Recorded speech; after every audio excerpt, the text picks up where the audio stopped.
Anyway, so Quandre broke it. Congratulations. Nobody put in more work than Quandre to get Bobby Wagner back here. I mean, he made it known on, if you follow him on Twitter, if you're on Twitter, by the way, you can follow us at Wyman and Bob on Twitter and at Bob Stelton on Twitter and at Mike Lefko on Twitter.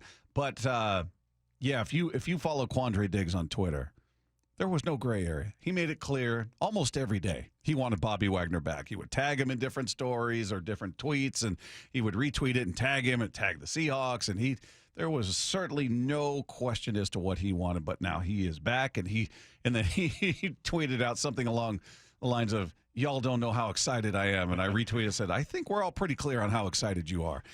So he's extremely excited, as are most fans. But Matt Hasselbeck, a guest of Brock and Salk, just talked about, where Bobby is in his career right now. He's not the same guy you drafted. He's not the same guy when that's 25, 26, 27. He's an older version of himself, a different version.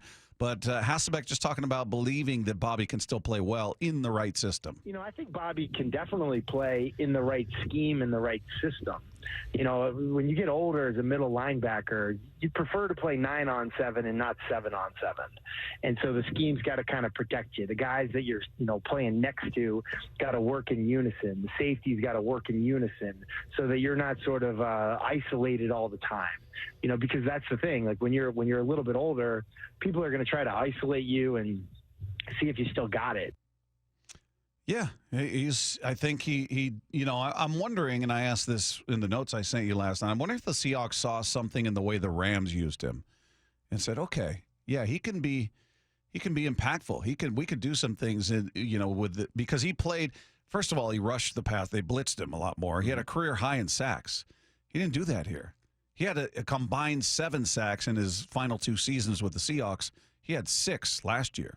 So it was a career high for him. Is he going to, Dave has talked about this a lot. He's sent us a lot of videos. He's done a lot of, analyzing what he does well and what he doesn't do well. And he's just really not that attack the guard, go up and smack the guard, taking on blocks. He's a guy that, he would point out in 20 different videos. See, he's running under the block here, and he's piling up tackle numbers, but they're coming 5 yards down, 7 yards down the field. You got to look at where the tackles are.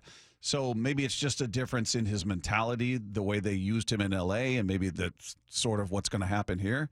I'll be curious to see, is it business as usual, or is it a different version? Is it a more, hey, we're going to send him on the blitz more often, we're going to use him in a different way than the way they used him when he was here? Well, he's coming back in a different role. He's not coming back to be the undisputed, unquestioned Mike linebacker leader of the defense because he's gone. They've moved on without him. He's back out of necessity. But going along with that point, the Julian Love signing was very interesting because safety is a position of strength on the Seahawks team. They have guys they love. They love Ryan Neal. That's why they brought him back. They have Quandre. They have, we assume, a healthy Jamal Adams. So the fact that they went out and made a multi-year commitment to Julian Love, as I think it's been kind of talked about here, really lends me to think that they're going to use 3 safeties a lot more. Fewer linebackers on the field, more safeties, have guys being more aggressive, use Jamal Adams like that. So, yeah, if you have Bobby Wagner, you don't need him to be in that typical drop-back coverage role all the time.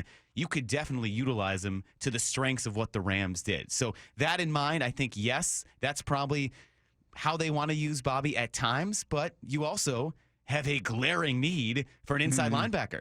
So make no mistake, this is, I don't want to take the sentimentality away from it, Bobby Wagner is not coming back here if they had a healthy Jordan Brooks. I don't think that would have been the situation. I think Devin Bush signing said, all right, those are our linebackers, Devin Bush. We have Jordan Brooks and maybe someone else. They'll probably draft somebody. Yeah, but when you literally don't have a linebacker, you need someone. And so familiarity with the system, a guy who is well-respected, well-loved here by everyone, players, coaches, fans, everyone, it made sense, and it was the perfect fit to bring him back here. One more from Matt, or here's another one from Matt, I should say. In stating the obvious, Bobby, 33 years old, not the same player that he once was. I think that last year in Seattle, Bobby probably missed KJ Wright a little bit, the savviness and the chemistry and some of that kind of stuff. And, I think it's a great fit, just the leadership style. But to think that it's going to just be business as usual, I think that's probably not the case. He's probably going to have to, play to his strengths a little bit schematically. Yeah, I think you need to figure out how do you make him most effective, like you would for any player. You know, how do we put this guy in a position, whether it's a linebacker, a wide receiver, a defensive end, whatever? How do we put them in a position to shine and live up to what is their potential at that particular moment? So that's going to be true of Bobby as well. You're going to have to figure out where is he most effective. What can we ask him to do? What do we not ask him to do?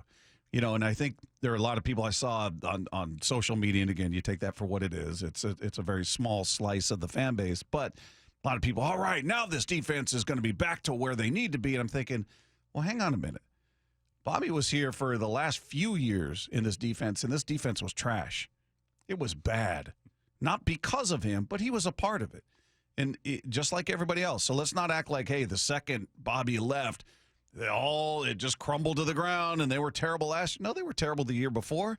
They were terrible the year before that. So this is not Bobby to the rescue kind of thing. I'm trying to manage expectations for some. I think most fans have a realistic view of it, but I saw some of that on Twitter going, whoa, man, what do you think this defense was prior to him leaving?